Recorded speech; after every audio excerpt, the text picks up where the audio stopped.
Hey mate, how you going?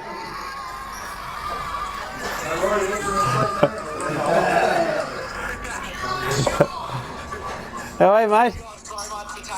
No, where you at, mate?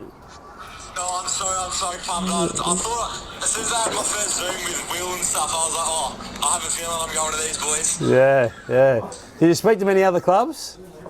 I spoke to maybe 12 at the end, but my manager said it'll come down to probably three of them. You guys probably being the most keen. Yeah. Well, we're pretty excited. We're a bit jumpy because we had you rated pretty highly, and we're just waiting for our next pick so we can get it. Yeah, I had fingers crossed the whole time it was going to be you boys, so I'm just so stoked to get here.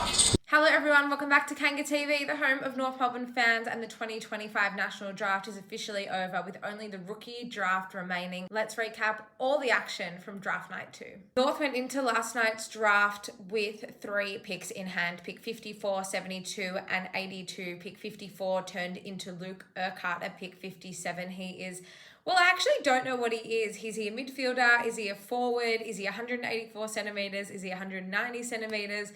There's a little bit of mystery around Luke Urquhart coming over from WA. And then, of course, our last pick of the evening was father-son selection. River Stevens, son of club champion Anthony Stevens.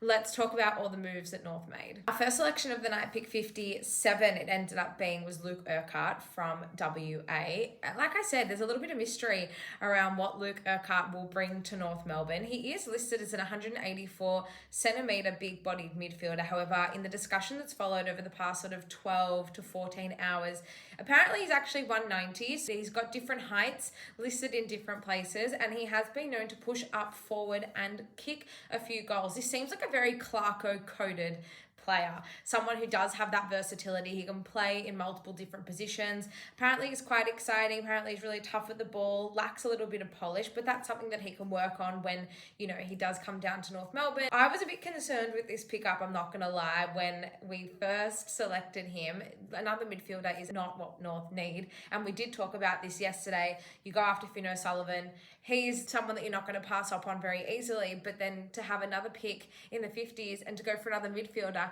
it doesn't seem to make sense. But you just never know what Clarko has got planned for Luke Urquhart and what tricks he's got up his sleeve. Maybe he sees potential in him in a different position. Apparently North were really keen on Luke Urquhart as well. So let's just wait and see what he brings. He does bring a really, really great energy, as you saw in the clip at the start of the video. He seemed super excited to be coming down to North. He seemed like he's really up and about. He will join a host of Western Australians already on our list. We are growing a nice little community of WA boys at North Melbourne. Cam Zerha, Zach Fisher and Griffin Logue, just to name a few. On paper, we probably do lack a bigger body in the midfield, so that may be a point of difference for him. But then if he can push up forward and he does have the ability to kick goals, that does make him quite versatile. It does make him quite dangerous. That is something we lack. Not a lot of our midfielders do have the ability to impact the score. We know Shees can do it. LDU started doing it a little bit towards the end of the season, but George Wardlaw doesn't do it a whole lot. Jai Simpkin also has his moments where he can do it, but he doesn't do it consistently. So potentially that's where Luke Urquhart's point of difference will be. I'm really looking forward to seeing what the club has planned for him. Our second pick of the night came as a surprise to no one. River Stevens, son of dual premiership player and club champion Anthony Stevens, joined North Melbourne as a father-son pick. We did know that we were going to make this move going into the evening. It's a beautiful story. I think all of us footy fans love a bit of romance, love a bit of nostalgia, especially from a time that was super successful for North in the 90s. He joins Jackson Archer and Cooper Harvey, as well as Bailey Scott and Luke McDonald, of course, as another father-son pickup for North Melbourne. Away from the nostalgia and away from the beautiful story, what can he provide on the field? Well, he is a small forward, and that is something we desperately need. It's one area that we just lack players. It's not even about lacking talent in that area per se. It's just lacking numbers and lacking prospects that can actually fulfill that role. We kept Cooper Harvey on for an extra year given the retirement of Jaden Stevenson at the end of the season. We also have Robert Hanson Jr., who Showed a little bit towards the end of the season, but we haven't seen a whole lot from him. It does present a great opportunity for River if he can take it with both hands and just run with it. At this stage, that spot really is up for grabs, and it's something we so desperately need. We do have some really buzzy medium-sized forwards. Paul Curtis is the obvious talent there. Cam Zerha as well, if he can find a bit of consistency in his game, which he has lacked at times. It's an interesting pick for North because there was players available around the same time as Luke Urquhart, who potentially could have filled that small forward role. We opted to take Luke Urquhart with that pick 57, and then rather than leaving River Stevens for a rookie draft today, we did take him in the national draft. So it's going to be interesting to see who falls where, potentially a bit of shuffling of the magnets, potentially a couple of players in new positions come the new season.